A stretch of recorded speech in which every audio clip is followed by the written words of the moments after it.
నమస్కారం. తీర్థయాత్ర కార్యక్రమానికి భక్తిపూర్వక స్వాగతం. విష్ణుమూర్తి సజ్జన సంరక్షణ, దుర్జన సంహరణ కోసం దశావతారాల్ని దాల్చాడు. ఆ అవతార పరంపరలో మత్స్యావతారం మొదటిది. సోమకాసురుడి నుంచి వేదాల్ని సంరక్షించి వేద నారాయణుడిగా స్వామి ఆవిష్కారమయ్యాడు. మత్స్యావతారంతో స్వామి స్వయంభువుగా నెలకొన్న ఆలయాలు అత్యంత అరుదు. మన రాష్ట్రంలో ఉన్న ఒకే ఒక్క మత్స్యావతార వేద నారాయణ స్వామి ఆలయం కరీంనగర్ జిల్లా కొత్తగట్టు గ్రామంలోని శ్రీ మత్స్య గిరీంద్ర స్వామి దేవస్థానం. ఈనాటి తీర్థయాత్రలో ఈ క్షేత్ర విశేషాల్ని తిలకిద్దాం. కన్నుల చంద్ర సూర్యులు కలవేలుపవు నీవు, పన్నిన లక్ష్మీ భూమి పతివి నీవు.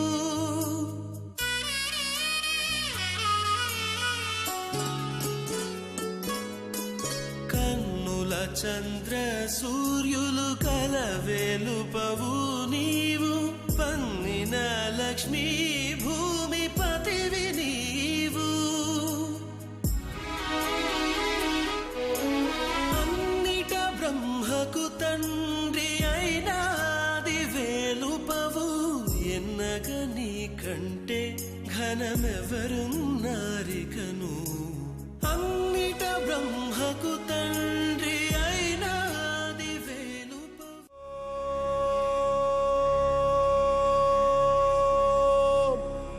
నమో నారాయణాయ. కొత్తగట్టు గ్రామంలో మత్స్యగిరీంద్ర స్వామి ఆవిష్కారానికి సంబంధించి ఎన్నో పురాణ గాథలు ప్రచారంలో ఉన్నాయి. బ్రహ్మ కర్ణాల నుంచి పుట్టిన సోమకాసురుడు బ్రహ్మచెంత ఉన్న వేదాల్ని దొంగిలిస్తాడు. సప్త సముద్రాల క్రింద దాక్కుని వేదాల్ని అభ్యాసం చేస్తుంటాడు. దాంతో చతురాననుడు విష్ణువుకు మొరపెట్టుకుంటాడు. విష్ణువు మత్స్య రూపాన్ని ధరించి సముద్ర జలాల్లోకి వెళ్లి సోమకుడిని సంహరించి వేదాల్ని ఉద్ధరణ చేసి బ్రహ్మకు తిరిగి అప్పగిస్తాడు. కొన్ని యుగాల క్రితం ఏకశిలాగిరి గుహ జలమయంగా ఉండేది. కొత్తగట్టు సమీపంలోని ఆ గుహలో మత్స్యావతారుడైన శ్రీహరి మునుల కోరిక మేరకు స్వయంభువుగా అవతరించాడు. వేదోద్ధార విచారమతే సోమక దానవ సంహరిణి, మీనాకార శరీరః నమో భక్తంతే పరిపాలయ మాం. రామస్మరణాదన్యోపాయం నహి పశ్యామో భవతరణే. రామహరే కృష్ణహరే తవ నామ వదామి సదానృహరే. సోమకాసురునిచే దొంగిలింపబడిన వేదాల్ని ఉద్ధరించు ఉద్దేశ్యంతో సముద్రంలో దాగి ఉన్న సోమక రాక్షసుని సంహరించిన విష్ణుమూర్తి మత్స్యావతారంలో వేదాల్ని ఉద్ధరించాడు. దశావతార పరంపరలో మొట్టమొదటి అవతారం మత్స్యావతారం కావటం, స్వామి మత్స్యగిరీంద్రుడిగా ఇక్కడ కొలువు తీరటం విశేషం. మన రాష్ట్రంలో ఉన్న ఏకైక మత్స్యావతార విష్ణుమూర్తి ఆలయం కరీంనగర్ జిల్లా శంకరపట్నం మండలంలోని కొత్తగట్టు గ్రామంలో నెలకొని ఉంది.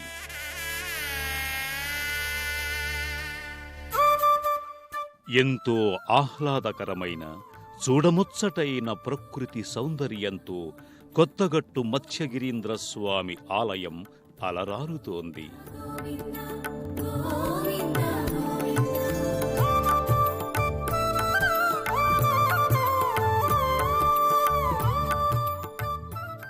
కరీంనగర్కి వెళ్లే ప్రధాన రోడ్డు మార్గం పక్కనే ఆలయానికి సంబంధించిన స్వాగత తోరణం ఉంటుంది.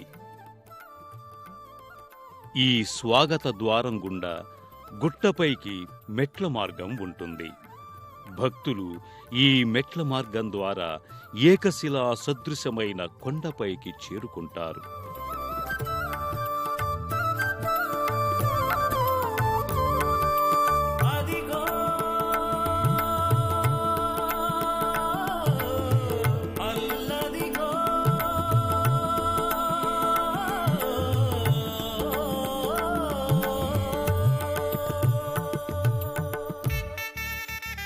కొండ మీద నుంచి పరికించి చూస్తే చుట్టూ ఆకుపచ్చ తివాచి పరిచినట్టుగా వరి పొలాల సౌందర్యం వర్ణనాతీతం.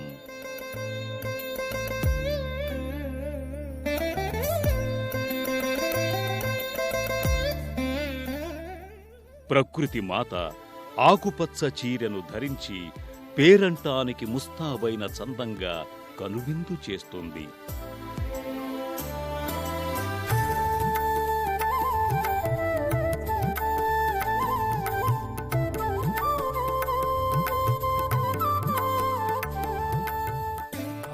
ప్రధాన ఆలయ గోపురం 10 అంచెలతో భాసిల్లుతుంది. గోపురంపై సుదర్శన చక్రం నెలకొని ఉంటుంది.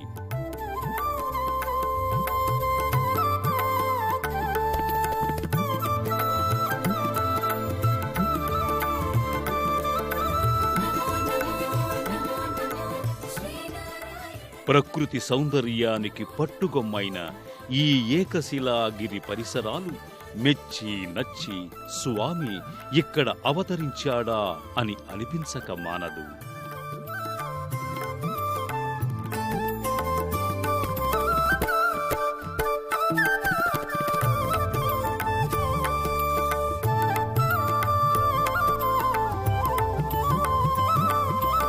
అదిగో అల్లదిగో శ్రీహరివాసము శ్రీహరివాసము.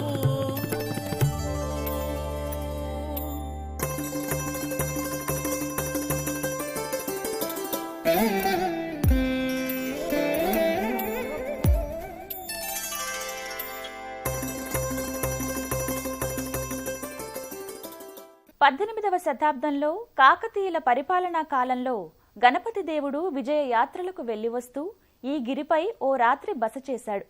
అప్పటికే గుహలో నిక్షిప్తమయ్యున్న స్వామి ఆ చక్రవర్తికి స్వప్నంలో కనిపించి తన ఉనికి తెలియజేశాడు. గణపతి దేవుడు తన పరివారంతో శోధించగా స్వామి విగ్రహం బయల్పడింది. స్వామి ఆదేశం మేరకు ఆలయాన్ని నిర్మించడానికి ఉపక్రమించాడు. అయితే ఈ ఆలయ నిర్మాణం పూర్తి కాకముందే కాకతీయ సామ్రాజ్యం పతనమైంది. ఆ తర్వాత ఇక్కడ యజ్ఞయాగాదులు చేసుకునే మహర్షులు స్వామి ఆలయ నిర్మాణాన్ని పూర్తి చేశారు.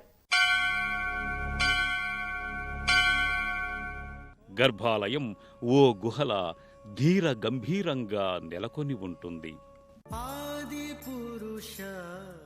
గర్భాలయంగా వ్యవహరించే గుహాలయంలో మత్స్యగిరీంద్ర స్వామి చతుర్భుజినిగా కొలువు తీరి ఉంటాడు.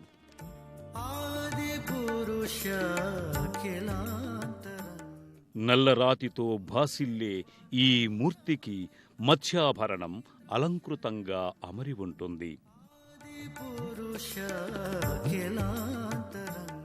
మత్స్యావతారంలో ఉన్న విష్ణుమూర్తి ఆలయం మన రాష్ట్రంలో ఇదొక్కటే కావటం ఎంతో విశేషమైన విషయం.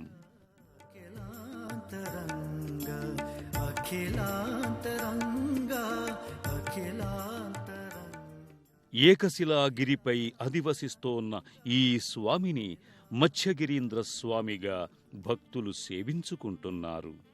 మత్స్యావతారంలో ఉన్న శ్రీహరిని త్రికరణ శుద్ధిగా సేవించటం వల్ల సకల కార్యాలు సానుకూలమవుతాయి.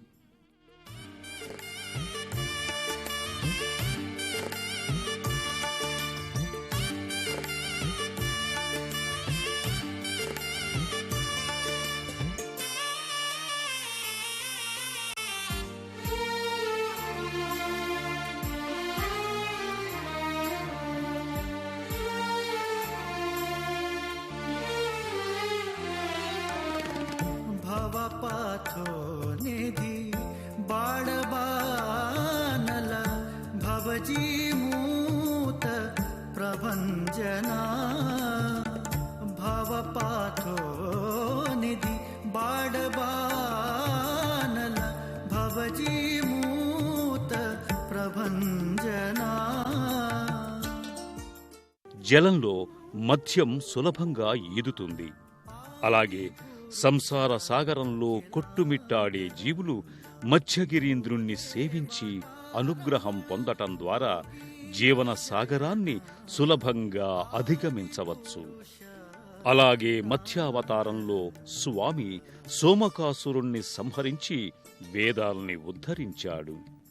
స్వామి కరుణను పొందితే భక్తులు జీవన పర్యంతం సముద్ధరింపబడతారు.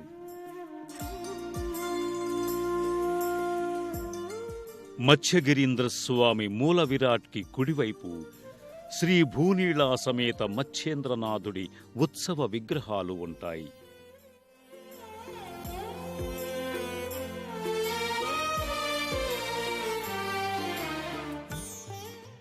ఎడమవైపు చక్రతాళ్వారు నెలకొని ఉంటుంది.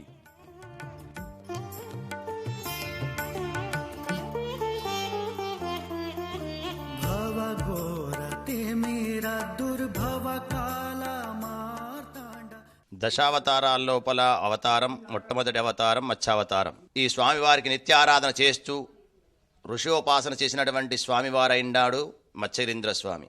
కొత్తగట్టు సమీపంలోని పెద్దగట్టు శిఖరంపై ఒకప్పుడు లక్ష్మీ నరసింహస్వామివారి ఆలయం ఉండేది. అయితే ఆ ప్రదేశంలో జరిగిన కొన్ని అనాచారాల వల్ల స్వామి ఉగ్రరూపాన్ని ధరించాడు. దాంతో మత్స్యగిరీంద్ర స్వామి అభ్యర్థన మేరకు పెద్దగట్టు లక్ష్మీ నరసింహస్వామి కొత్తగట్టుకు తరలివచ్చి క్షేత్ర పాలకునిగా వ్యవహరిస్తున్నాడని ఇక్కడి స్థల పురాణాన్ని బట్టి తెలుస్తోంది. కొత్తగట్టు మత్స్యగిరీంద్ర స్వామి గుహాలయంలోని లక్ష్మీ నరసింహస్వామి కొలువు తీరి ఉంటాడు. ఉపాలయాలున్నాయి. ఈ ఉపాలయాలలో ఆంజనేయుడు, కోదండరామస్వామి, ఉమామహేశ్వర స్వామివారలు నిత్య పూజలందుకుంటారు. 18వ శతాబ్దంలో నిర్మితమైన మత్స్యగిరీంద్ర స్వామి ఆలయంలో పలు ఉపాలయాల్ని నిర్మించారు. ఈ ఏకశిలాగిరిపై ఉన్న ఆంజనేయ స్వామి మందిరంలో అంజనానందనుడు సింధూరవర్ణమయంగా తేజరిల్లుతాడు. తమలపాకుల్ని అలంకరించుకొని సౌందర్య శోభితంగా సుందర హనుమాన్గా భక్తుల్ని అనుగ్రహిస్తున్నాడు. నమో మారుతిం రామదూతం నమామి. నమో వానరేశం నమో దివ్యభాసం నమో వజ్రదేహం నమో బ్రహ్మతేజం. నమో శత్రు సంహారకం వజ్రకాయం నమో మారుతిం రామదూతం నమామి. నమో ఆంజనేయం నమో దివ్యకాయం నమో వాయుపుత్రం నమో సూర్యమిత్రం.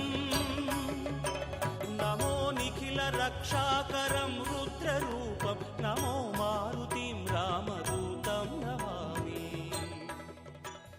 మరో గుహాలయంలో పరమేశ్వరుడు లింగాకృతిగా తేజరిల్లుతాడు.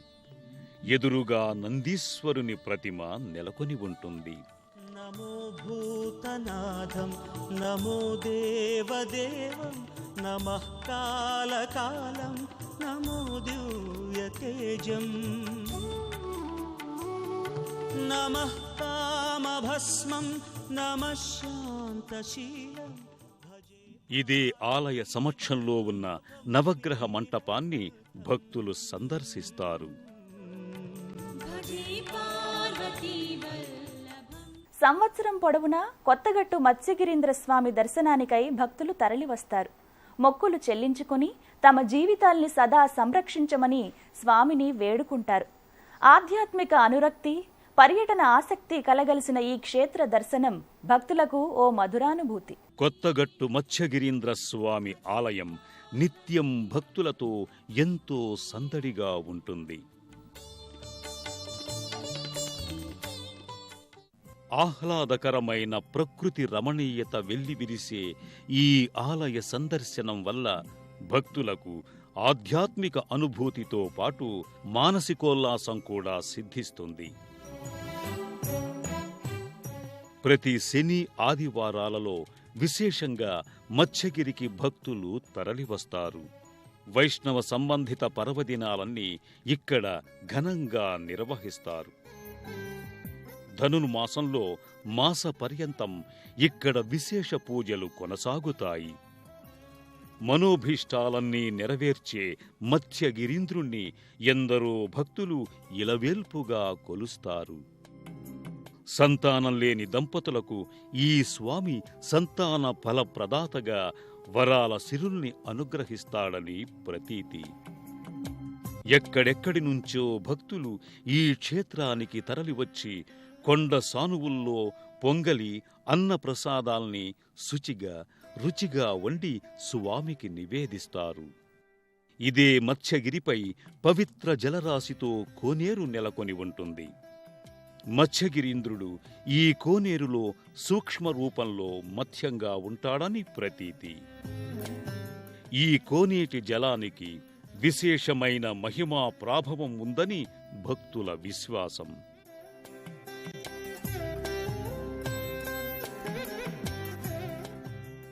వేదోద్ధారకుడైన వేదనారాయణుడు మత్స్యగిరీంద్రునిగా కొత్తగట్టులో కొలువుతీరి ఉన్నాడు.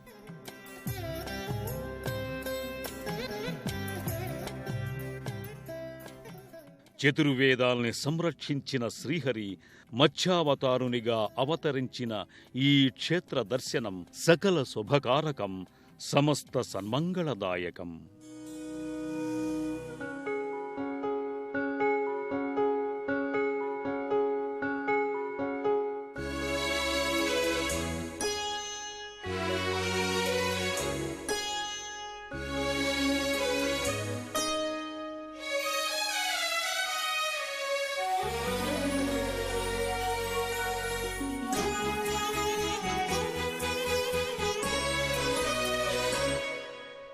నీకే శరణు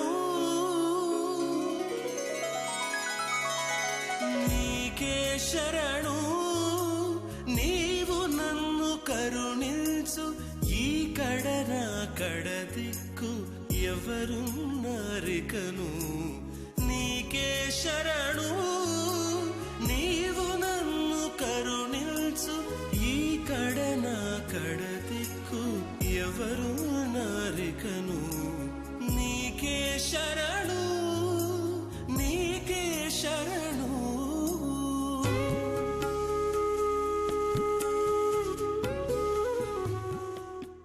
విష్ణువు ఆపదుద్ధారకుడు. సోమకాసురుడి నుంచి వేదాల్ని ఉద్ధరించినట్లే కష్టాలు, కడగండ్లు, దుఃఖాల నుంచి తన భక్తుల్ని ఉద్ధరిస్తాడు. విశ్వవ్యాపకుడైన విష్ణువు ఆరాధన వల్ల చిత్తశాంతి, చిన్మయానందం చేకూరుతాయి. జీవన పదం పూలబాటలో సాగిపోతుంది. మరి ఆ దారిలో మనము పయనిద్దాం. మత్స్యగిరీంద్రుని కృప వల్ల ఈ జీవన వాహినిని సులభంగా అధిగమించే ప్రయత్నం చేద్దాం. మరో తీర్థయాత్రలో మళ్ళీ కలుసుకుందాం. నమస్కారం.